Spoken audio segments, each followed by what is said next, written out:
Oi, pessoal! Hoje a gente mergulha no capítulo 9 do livro de Esdras. É um texto, assim, que pega a gente num momento bem crítico.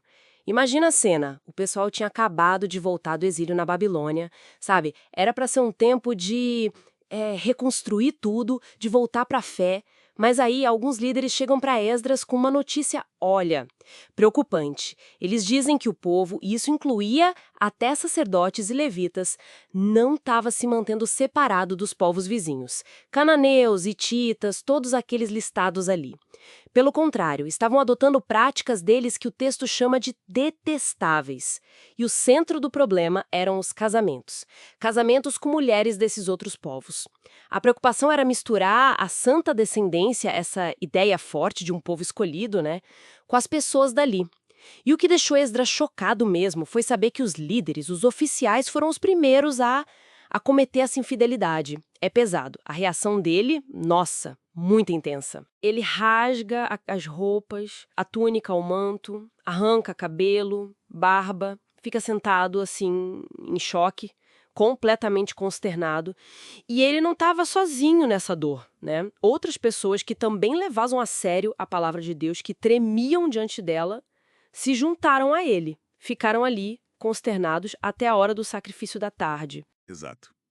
E é justamente nesse momento, no sacrifício da tarde, que Esdras, bom, ele se levanta, ainda de luto, se ajoelha, estende as mãos e começa a orar. E a oração dele, é, ela é carregada de uma emoção muito crua. Começa com uma confissão de vergonha. Uma vergonha tão, mas tão profunda que ele diz que não consegue nem levantar o rosto para Deus. A culpa do povo é descrita como algo que subiu acima da cabeça deles, chegou até o céu. É uma imagem muito forte do peso desse pecado acumulado, sabe? E Esdras não vê isso como um erro pontual, um deslize. Não. Ele conecta essa situação com um histórico de culpa, algo que vinha lá dos antepassados.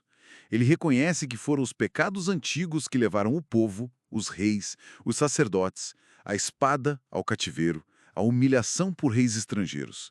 Uma memória ainda muito viva para eles. Pois é, e essa memória recente torna tudo ainda mais grave para Esdras. Ele faz um contraste muito claro entre essa longa história de pecado e a graça que Deus tinha acabado de mostrar. Tipo, por um breve momento, Deus foi bom, permitiu que um remanescente, um grupo que sobreviveu, voltasse para casa. Deus deu a eles um lugar firme, pensando nisso como uma estaca, uma base segura ali no santuário para poderem recomeçar. Trouxe luz aos olhos, que é essa renovação da esperança, sabe? E um alívio, mesmo ainda sendo servos sob domínio persa. Deus não os abandonou. Esdras até menciona a bondade de Deus através dos reis da Pérsia. Foram eles que permitiram reconstruir o templo, deram um muro de proteção em Judá e Jerusalém, um símbolo de segurança, de uma nova chance real para a comunidade se reerguer. Exatamente. E é essa graça tão recente, essa chance dada, que faz a transgressão atual ser incompreensível para Esdras. Como é que eles podiam, depois de tudo isso, simplesmente ignorar os mandamentos de Deus? Mandamentos que vinham pelos profetas, né? E eram mandamentos bem claros sobre não se misturar com os povos vizinhos.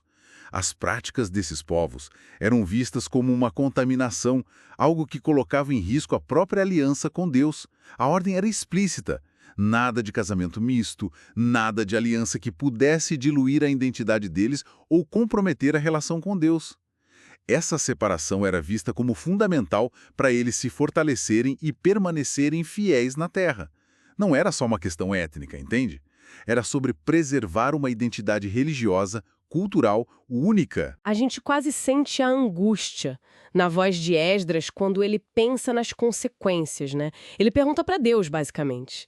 A gente vai quebrar teus mandamentos de novo, se unir a esses povos e suas práticas detestáveis? O medo ali é real. Um medo de que a ira de Deus viesse com tudo e destruísse eles completamente, sem deixar nem aquele pequeno remanescente que tinha acabado de ser salvo.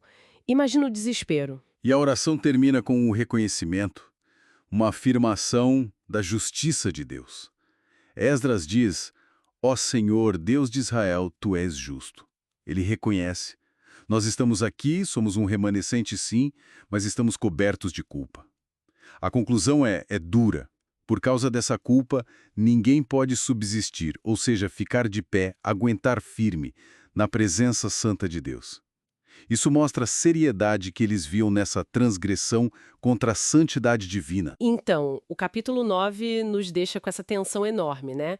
Um povo que acabou de receber misericórdia, uma nova chance, e já está caindo nos mesmos erros do passado.